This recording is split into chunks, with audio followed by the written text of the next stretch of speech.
ביום חמישי, שהרי לכאורה השלקות מברכים עליהם שהכל נהיה בדברו, למד את זה ואמר כי רבי בנימין בר יפת, נכון? זאת אומרת, למה בעצם הוא בא ואמר כי רבי בנימין בר יפת? כי הוא בעצם רצה לבוא ולומר שמברכים על זה שהכל נהיה בדברו, אבל להלכה, מה אנחנו אומרים? שאול חזר בו ואמר שמברכים על שלקות בורא פרי האדמה. לכן תזכרו שלקות, מברכים עליהם בורא פרי האדמה. זה לא משנה איך עשית את השלקות, בסדר? העיקר שהבאת אותו והכשרת אותו לדוגמה למעלה זה. לכן למשל, בוא ניקח לדוגמה, אתה רוצה מעודה? הנה אתה שואל איך עושים מעודה, אורדן. איך עושים מעודה? קח לדוגמה תפוח אדמה, כן, עושים פטטות ול"ג בעומר, אתה שם את זה בתוך נייר כסף. הנייר כסף הזה אתה שם אותו בחום. מכוח מה זה נהיה? מכוח החום זה אפילו לא בישול, נכון? אז מה אתה קורא לזה? סוג של אידוי מסוים. מה אתה מברך על זה? בורא פרי אדמה. בסדר? בסדר חבר'ה? הלאה. תיבא רבי זרע, כן? זאת אומרת תיבא רבי זרע, כי בכל תמה רבי זרע על המחלוקת הזאת מה שאמרנו בין רבי חייא לבין רבי בנימין בר יפת. למה? וכי מה העניין רבי בנימין בר יפת אצל רבי חייא בר אבא, כן? לכאורה, איך יכול להיות שרבי בנימין בר יפת יבוא ויחלוק עם רבי חייא בר אבא? למה? בואו נראה. הרי רבי חייא בר אבא דייק וגמיר שמעתה מרבי יוחנן רבה, ורבי בנימין בר יפת לא דייק, פסיק. ועוד, רבי חייא בר אבא כל תלתין יומין מהדר תלמודי קמא דרבי יוחנן רבה, ורבי בנימין בר יפת לא מהדר, פסיק. ועוד, בר מינדין ובר מינדין דהוא תורמוסה ושלקלה שבע זימים בקדרה ואח לאלה בקינוח סעודתה, עטו ושאלו לרבי יוחנן ואמר להם מברכים ילווה בורא פרי האדמה, פסיק. ועוד, אמר רבי חייא בר אבא, אני ראיתי את רבי יוחנן שאכל זית מליח וברך עליו תחילה, בסוף היא אמרת בשלמה שלקות במיטה וקיימה, תחילה מברך עליו בורא פרי האדמה, סוף מברך עליו בחר אחת בין שלוש. אלא היא אמרת שלקות לה במיטה וקיימה, בשלמה בתחילה מברך עליו שהכל נהיה בדברו, אלא היא בסוף מה מברך, דין מה בורא בנפשות רבי סורן, כל מה שבא וכו'. עכשיו בואו נחזור רבותיי, בסדר? שימו לב, אנחנו עכשיו בעצם מנסים להבין מה מברכים על שלקות, נכון? אז הבאנו שני מימרות בשמו של רבי יוחנן, לפי רבי חייא בר אבא שאמר בשמו של רבי יוחנן, ולפי רבי בנימין בר יפת שאמר בשמו של רבי יוחנן. עכשיו בא רבי זרע ותמה מה בכלל רבי בנימין בר יפת בכלל בא וחולק על רבי חייא בר אבא. למה? הגמרא מביאה לנו פה 4 או 5 דברים. בואו נראה. שואלת הגמרא ישר, תיבא רבי זרע, מה זה תיבא? מלשון תהייה, הוא תוהה. מה אתה בכלל חולק עליו? אתה בכלל ברמה שלו? אתה בכלל במדרגה שלו? למה? וכי מה העניין רבי בנימין בר יפת אצל רבי חייא בר אבא? לא שהוא בא לזלזל חס ושלום ברבי בנימין בר יפת, אלא בעצם הוא מנסה להבין רבותיי איך יכול להיות שהוא בא וחולק עליו בדבר, נכון? אומרת הגמרא איך? רבי חייא בר אבא קודם כל דייק וגמיר שמעתה מרבי יוחנן רבה, כן? זאת אומרת, דבר ראשון, רבי חייא בר אבא, שהוא היה לומד, הוא היה מדייק את הדבר. מה זה מדייק? הוא שומע טוב מאוד את הדבר בשביל להבין את הדבר טוב. מה שאין כן, רבי בנימין בר יפת לא דייק. מה זה דייק? מה, בכיר רבי בנימין בר יפת חשוב היה מסלזל? אלא יש אדם שלכאורה, תראו אותו, בכיתה הוא מגיע עם מחברת, מגיע עם קלמר, מגיע עם כל דבר כותב, מסכם את הדברים טוב, הולך הביתה חוזר על זה. זה נקרא דייק וגמר, מיישון מדייק בדברים. מנסה להבין אותם לבוריים, מה שאין כדי רבי בנימין בר יפת, בא ושומע. לכן תמיד תזכרו כלל, אדם שנמצא בשיעור ושמע את השיעור, הוא עדיין לא הבין את השיעור. הוא צריך לחזור על השיעור, ואחרי שהוא חוזר על השיעור, רק אז הוא מתחיל להבין את השיעור. אבל אם הוא בא ומשתתף, הוא יכול לסיים את כל הש"ס, ויעשו סיום ש"ס, הוא משתתף. ברוך השם, זכה. אין בזה ספק. אבל הוא עדיין לא בפריאת דייק וגמיר. למה? כי האדם לכאורה, כמו שהגמרא אומרת, כל הזמן מפשפש בכיסו. רגע, נאבד לי הכסף או לא? נאבד לו שזה עדיין אצלי. כל הזמן הוא דייק וגמיר, כן, במרכאות, עם הכסף אצלו בכיס, נכון? למה שם אתה מדייק? זאת אומרת שחשוב לך, אבל בלימוד התורה לא חשוב לך כל כך, לכן הוא צריך לשבת ולחזור על הלימוד. אז זה דעה ראשונה.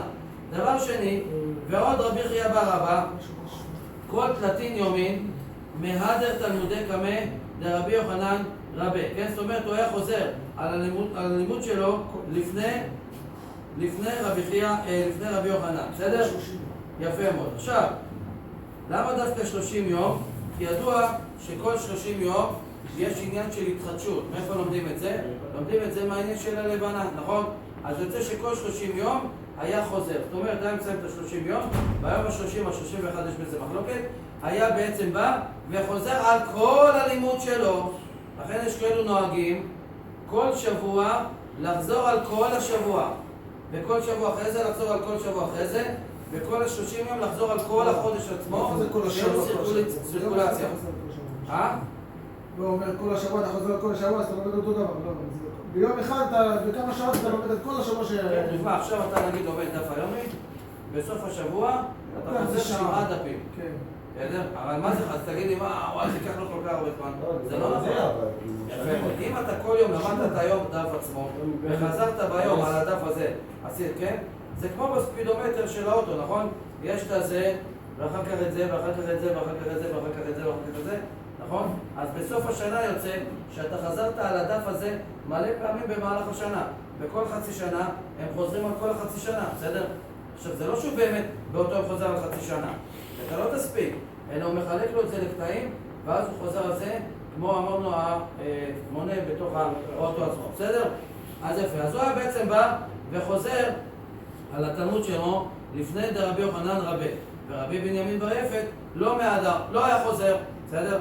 הלאה, ועוד בר מינדין, או בר מינדין, פירושו, חוץ משני הטעמים האלו, שבעצם באנו ודיברנו, בר מינדין זה פירושו, חוץ מהדבר וחוץ מהדבר, בסדר? אומרת הגמרא עוד ראיה שעכשיו הגמרא מביאה מעשה רק, זאת אומרת גם אם תגיד שלכאורה מה עכשיו אתה בא אומר לי זה חוזר, הוא לא חוזר, זה מדייק, זה לא מדייק, בסדר, חזק וברוך. אז אולי רבי בנימין בר יפת, אולי הוא מצטיין בדברים אחרים, איך קוראים לו, שרבי חייא בר אבא יכול להיות שהוא לא עשה את זה, כי הרי לכאורה אתה לא יכול לצלצל ברבי בנימין בר יפת, הרי הוא המורה שהוא מוזכר בגמרא, אז מה פתאום אתה כביכול כל כך מנחית אותו למטה? אומרת הגמרא, גם אם תגיד ככה, בוא אני אוכיח לך מרבי יוחנן בעצמו שעדיין על השלקות לא מברכים שהכל נהיה בדברו אלא בורא פרי אדמה. מה הראיה? אומרת הגמרא עוד דבר, דאו תורמוסה, כן? מה זה תורמוסה רבותיי? היום מי יודע? מה זה? יש כמו חרדל, כמו זה של חרדל. הצהובים האלו, זה צריך הרבה שליקות. יפה מאוד, הטורקים אז היום מוכרים את זה, וזה לא תירס, זה דומה לתירס. כן, בסדר? כן, התורמוס הזה, מוכרים אותו רבותיי, פעם אני זוכר בבת ים מוכרים אותו, בים עצמו, כן? לא יודע. פה מי שהגעתי לארצות לא מסתובב בים. הלאה, דאו תורמוסה דשלקה לשבע זימנין בקדרה, כן? זאת אומרת, היו לוקחים את התורמוס הזה והיו שולקים אותו 7 פעמים בקדרה. 7 פעמים בקדרה, תשימו לב כמה היה לו, כמו שאומרים, עיבוד מאוד מאוד קשה. אתם יודעים מה זה 7 פעמים? צריך לשלוק, עוד פעם לשפוך את המים, עוד פעם לשלוק, עוד פעם לשפוך את המים, בשביל להגיע. רבי שמעון אחד מהתורמוסים האלה גילה את הדברים בצפון. יש שם איזה חלקה שהוא שתה תורמוסים איפה שגדל, כן. אז הוא כאילו, איפה שגדל התורמוס, הוא ידע שיש שם כבל. טוב, יפה. אז אומרת הגמרא, דאו תורמוסא דשלקה לשבע זימנין בקדרה, אומרת הגמרא, ואכללה בקינוח סעודה, בסדר? זאת אומרת, אנחנו רואים שלמה דווקא בקינוח, כביכול בשבילהם זה היה דבר שהוא מבושל הרבה, וכביכול זה היה סוג של קינוח. תראו רק מה הם אוכלים לקינוח, מה אנחנו אוכלים לקינוח? כל מיני דברים שהורסים לך את הבטן, נכון? לכן, עטו ושאלו לרבי יוחנן, כן, זאת אומרת, באו ושאלו אותו, כבוד הרב, את רבי יוחנן, מה מברכים עכשיו על התורמוס? ואמר לה, מברכים ילווה בורא פרי אדמה. אז מה אנחנו רואים מפה? שהנה רבי יוחנן בעצמו בא ואמר שמברכים על התורמוס בורא פרי אדמה, משמע כל דבר שהוא שלוק או מבושל, עוד שתגדירו את זה, מברכים עליו בורא פרי האדמה. זה לא מספיק, ועוד אומרת הגמרא מביאה עוד ראיה שעל שלקות מברכים בורא פרי אדמה. אמר רבי חייא בר אבא, אני ראיתי את רבי יוחנן שאכל זית מליח. מה זה זית מליח? פירושו זית יפה מאוד שנשאר במלח הרבה זמן. בסדר? זה נקרא כבוש, יפה. אומרת הגמרא, ובריך עליו תחילה וסוף. נכון? זאת אומרת, מה זה ברך עליו? פירושו ברך עליו ברכה ראשונה וברכה אחרונה. מה כרגע זה לא משנה. מה הראיה? אומרת הגמרא, היא אמרת בשלמה שלקות במיתאי וקיימא. אם אתה רוצה לבוא ולהגיד שהם עדיין מברכים עליהם כביכול בין לפני בין אחרי, אומרת הגמרא בתחילה מברך עליו בורא פרי העץ, ולבסוף מברך עליו ברכה אחת מעין שלוש. זאת אומרת, אם לדוגמה אתה רוצה לבוא ולהגיד לי שהשלקות עדיין עומדים כביכול בדבר שלהם, היית צריך לברך עליו בהתחלה בורא פרי העץ ובסוף את הברכה שלו על זה מעין שלוש. אלא היא אמרת שלקות לאו במיתאי וקיימא, כן? זאת אומרת, אנחנו, אם רבי יוחנן לדוגמה היה סובר שהשלקות האלו הם לא נקראים, סובר שהירקות שהם מבושלים הם לא נקראים פרי האדמה, אומרת הגמרא בשלמה בתחילה מברך עליו שהכל נהיה בדברו, אלא לבסוף מה היא מברך, נכון? מה אנחנו רואים מפה על כוכך? שהשלקות, שהזית הוא נקרא כבוש, והכבוש הזה מה הוא נקרא? סוג יפה מאוד של מבושל. ממילא נברך עליו בהתחלה בורא פרי העץ, ובסוף מה? מעין שלוש. אז יוצא שהשלקות, בין אם זה מבושל ובין אם שמת אותו במלח, זה לא משנה כרגע, זה נקרא סוג של מבושל. לכן היום לדוגמה, מה מברכים על מלפפון? עזות, מלפפון זה לא בעיה, כי הוא נאכל כמו שהוא חי. אבל לדוגמה, מה מברכים על... לא קישור. מה מברכים לדוגמה? לא קישור. מה מברכים לדוגמה, רבותיי, על חצילים הקטנים האלו שנמצאים בקופסאות? חצילים כבושים. יפה מאוד. למה? הוא בושה. זה נקרא... זה לא בושה. זה התיקון שלו. זה לא בושה.